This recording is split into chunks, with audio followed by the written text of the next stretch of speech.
제 채널에서 석유, 광물을 포함한 지하자원에 대한 영상을 몇 개 제작하면서 제 머릿속에는 항상 한국은 자원 빈국이다라는 생각이 있었습니다. 아마도 어릴 적부터 한국은 자원 빈국이라는 교육을 받아 그것이 공식처럼 뇌리에 박혀 있어서 그랬을 거라 생각됩니다. 아마 저를 포함해 많은 한국인들의 뇌리에도 비슷한 공식이 자리 잡고 있을 텐데 이러한 편견 또는 착각 덕분에 한국은 지하자원보다 더 부가가치가 높은 자원을 개발하기 시작했습니다. 바로 인적 자원, 즉 사람입니다. 선천적으로 교육열이 높은 데다 성공에 대한 열망이 더해져 한국에는, 아니 한국 밖에서 활약하는 수많은 한국인들이 있죠. 그런데 지하자원 또는 천연자원은 언젠가 고갈되기 마련이지만 인적자원은 고갈되지 않는 무한한 에너지원입니다. 그 가치를 따지자면 감히 비교조차 할 수 없는 대상입니다. 그런데 천연자원은 국가 간 갈등을 불러옵니다. 제1, 2차 석유 파동이 그랬고 현재 우크라이나 전쟁으로 유럽은 러시아산 천연가스를 공급받지 못해 곤경에 빠졌습니다. 그런데 한국은 실제로 자원이 없는 것일까요? 아니면 없다고 믿는 것일까요? 그렇다면 내년 3월부터 한국에서 자원 탐사를 시작하겠다는 호주 광산업체의 결정에 우리는 쌍수를 들고 환영해야 할까요? 아니면 절대 빼앗길 수 없다며 막아야 할까요? 도대체 어떤 가능성을 받길래 세계 최대 자원부국에서 한국까지 광산업체를 파견해 자원 탐사를 시작하겠다는 것인지 오늘 파헤쳐 보겠습니다.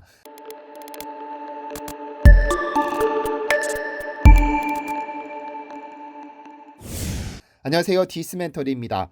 올 8월 16일 대한민국 경제를 혼란의 소용돌이에 빠지게 한 사건이 미국에서 발생했습니다.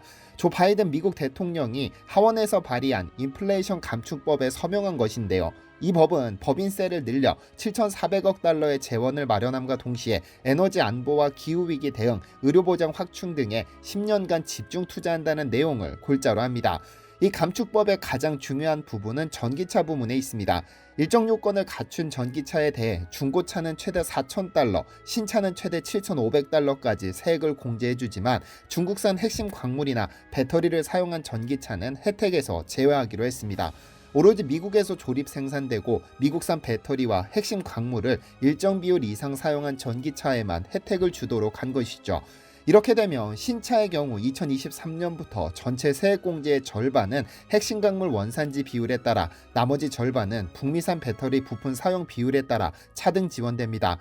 즉 미국 및 미국과 자유무역 협정을 체결한 국가에서 채굴 및 재련한 배터리 핵심 광물을 내년에는 40% 이상, 2027년부터는 80% 이상 사용해야 3,750달러의 세액공제 혜택을 받을 수 있고, 또한 북미에서 제조 조립한 배터리 부품을 내년에 50% 이상, 2028년부터 100% 사용해야 나머지 절반의 세액공제가 부여된다는 의미입니다. 전문가들은 이 감축법은 중국산 광물을 사용하지 말라는 것으로 중국으로부터 공급망 독립에 실패하면 한국산 전기차의 미래가 암울할 것이라고 평가했는데요. 국제에너지기구에서 지난 7월 발표한 전기차 배터리 글로벌 공급망 보고서에 따르면 중국은 전체 리튬이온 배터리의 75%를 생산하고 있고, 배터리 핵심 소재로 꼽히는 양극재와 음극재 생산량도 각각 70%, 85%에 이르는데요. IEA는 2030년까지 대부분 공급망이 중국에 잔류할 가능성이 크다고 전망하기도 했습니다. 통계에서 알 수 있듯이 한국의 배터리 업체들 역시 중국산 광물, 소재 의존도가 상당할 수밖에 없는 현실인데요. 특히 배터리 핵심 소재인 양극재를 구성하는 전구체와 양극활 물질은 대부분 중국에서 수입하고 있죠.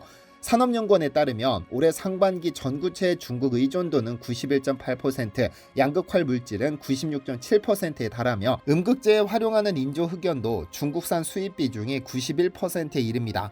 이처럼 강대국들의 고래 싸움에 휘말리지 않을 수 없고, 타국의 정책 변화 하나하나에 한국이 예민하게 반응하는 것은 우리에게 광물 자원이 없기 때문입니다. 그런데 이런 안타까운 현실에서 희망을 가질 수 있는 소식이 불과 며칠 전 들려왔습니다.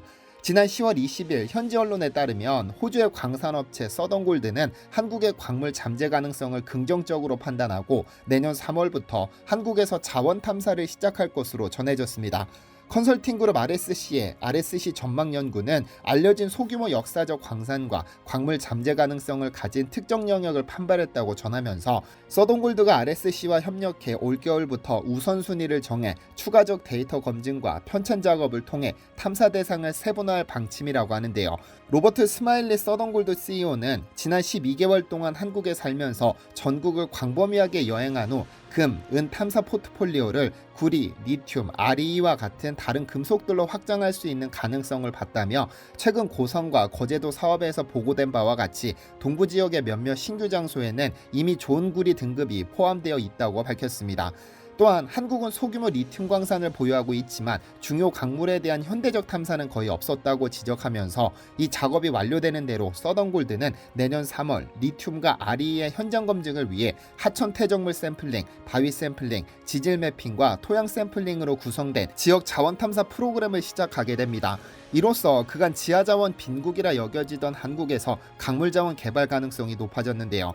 그러나 우리가 생각하는 것과 달리 한국의 광물 자원이 전무한 것은 아닙니다.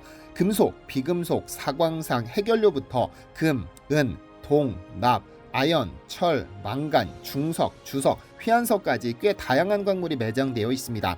또한 적은 양이지만 단양 울진에는 리튬도 매장되어 있다고 알려졌는데요. 그간 편견 때문에 제대로 된 조사 및 발굴이 부족했던 탓으로 최근에는 민간 기업과 정부 주도하에 광물 개발의 중요성이 부각되고 있어 추후 좋은 소식도 기대하고 있습니다. 한편 한국은 오랫동안 자원에 대한 갈증을 해소하기 위해 다방면으로 노력을 경주해왔습니다. 특히 외교를 통한 다국적 공급망 확보에 주력했죠. 일례로 지난 10월 11일 한덕수 국무총리는 중남미 순방 중 칠레를 공식 방문해 가브리엘 보리치 칠레 대통령과의 면담을 갖고 양국의 수교 60주년을 맞아 양국 관계를 전략적 동반자 관계로 격상했습니다. 이로써 통상, 투자, 리튬 등 핵심 광물, 신재생 에너지, 기후변화, 교통인프라, 방산, 남극 개발 등 다양한 분야에서의 실질 협력 강화 방안에 대해서도 의견을 교환하고 지속 가능한 광원 및 광물자원 밸류체인 협력 등에 관한 업무 협약도 체결했습니다. 뿐만 아니라 그 한 달 전에는 캐나다와 대한민국과 캐나다 함께 더 강하게라는 제목의 성명을 발표하고 양국 관계를 포괄적 전략 동반자 관계로 격상시켰죠. 이를 통해 한국과 캐나다는 광물자원 공급망과 AI, 디지털 협력 체계를 구축하고 북한 비핵화에 대한 협력 강도도 강화하기로 했습니다. 이러한 외교 관계를 통해 타국의 자원을 활용할 수 있다면 자원 빈국이라는 자조 섞인 서름을 날려버릴 수 있는 새로운 100년이 열릴 수 있죠. 해외 광물자원 탐사와 더불어 실패를 두려워하지 않고 핵심 광물을 찾는 새로운 도전을 끊임없이 시도해야겠습니다. 자원이 무기다라는 말이 최근 들어 가슴을 콕콕 쑤십니다.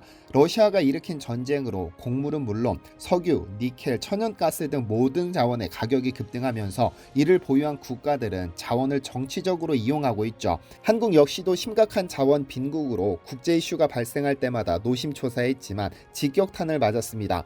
제1, 2차 석유 파동이 그랬고 2019년 일본의 수출 규제에 휘청휘청했습니다. 반도체 및 배터리 등 미래 먹거리 산업 원자재의 중국 쏠림 현상이 크고 미중 간의 지속적 갈등을 고려할 때 풀어야 할 문제가 여전히 산적해 있습니다. 그러나 한국은 늘 위기를 극복하고 기회로 만들어온 국가입니다.